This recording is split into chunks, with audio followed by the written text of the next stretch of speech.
जगातली सगळ्यात भारी आणि सगळ्यांना आवडणारी म्हणजे जगप्रसिद्ध लोणावळ्याची शेंगदाणा चक्की.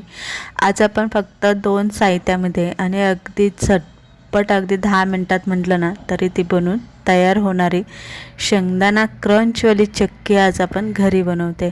एकादशी पण आहे आणि मधल्या वेळेत खाण्यासाठी किंवा बाहेर कुठे तुम्ही फिरायला चालला तर अगदी सोबत घेऊन जाऊ शकता आणि एकदा बनवली तर 3 महिने तुम्ही हे आरामात खाऊ शकता. पटकन रेसिपीला सुरुवात करू. साहित्य फक्त 2च लागणार आहे, शेंगदाणे आणि गूळ. प्रमाण कसं घ्यायचं आहे, 1 वाटी शेंगदाणे घेतले तर त्याच वाटीने तुम्हाला 1 वाटी गूळ असा बारीक करून घ्यायचा आहे. किसून घ्या किंवा बारीक असं फोडून घ्या, पण प्रमाण दोन्हींचं असं सेम ठेवायचं आहे आपल्याला. जेवढा गूळ तेवढे शेंगदाणे किंवा जेवढे शेंगदाणे तेवढाच गूळ इथे घ्यायचा आहे. सगळ्यात पहिलं आपल्याला इथे आता शेंगदाणे भाजून घ्यायचे. नेहमीचे शेंगदाणे भाजतो आपण असे काळे कुटासारखे, तसं करायचं नाही आहे. गॅस मिडियम ठेवायचा आणि मिडियम गॅसवरती गवळेच आपल्याला हे शेंगदाणे भाजून घ्यायचे. जास्त असे काळे अजिबात करायचे नाही आहे, तर गवळे भाजायचे. जेव्हा आपण शेंगदाण्याचा कूट बनवतो तेव्हा तो असा काळपट न दिसता असा पांढरं दिसला पाहिजे. त्यासाठी आपल्याला इथे शेंगदाणे भाजताना व्यवस्थित भाजून घ्यायचे आणि शेंगदाणे अगदी असे काळे नाही दिसले तरी ते खाताना आपल्याला भाजल्यासारखे जाणवले पाहिजे, असे शेंगदाणे आपल्याला इथे भाजून घ्यायचे. इथे शेंगदाणे भाजून घेतलेले कढईमध्येच, गरम कढईमध्येच असे पसरून ठेवायचे, म्हणजे कुरकुरीतपणा त्याला जास्त येतो. शेंगदाण्याच्या वरची साल जी असते ती पटकनी निघते.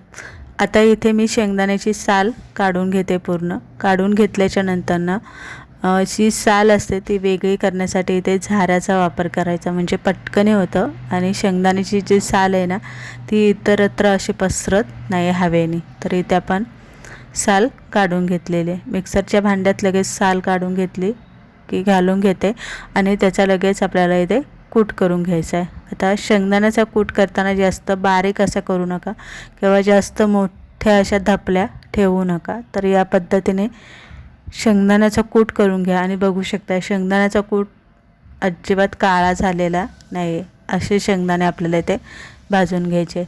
आता कूट बनवून तयार झालेला आहे. चक्की बनवण्याच्या अगोदर एक बेसिक तयारी आपल्याला इथे करून घ्यायची आहे.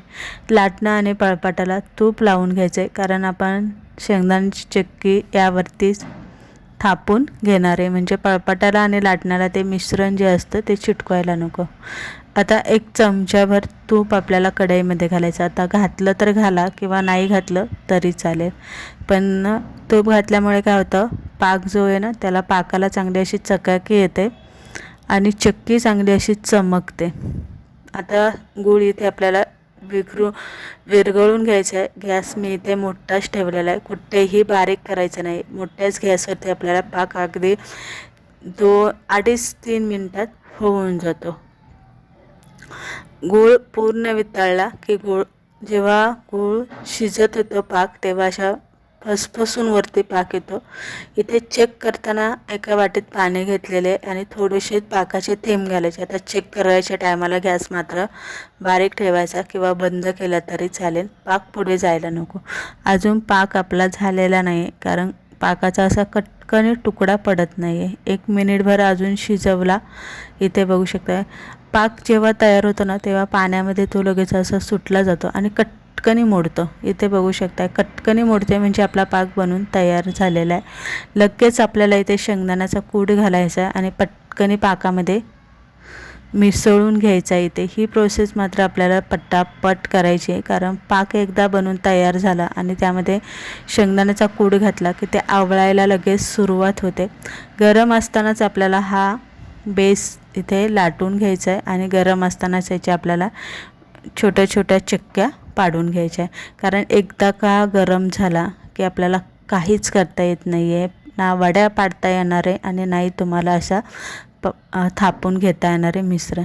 15-20 मिनटानंतरनं तुम्ही बघू शकता पूर्ण सुकलं गेलेलं आहे आणि एकदम त्याला असा क्रंचीपणा आलेला आहे, निघत सुद्धा नाही आहे. तर इथे आपल्याला व्यवस्थित सुरीने असा काढून घ्यायचा.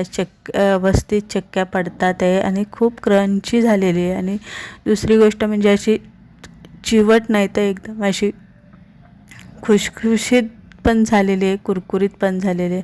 एकदा बनवली 2 महिने आरामात खाऊ शकता. रेसिपी आवडली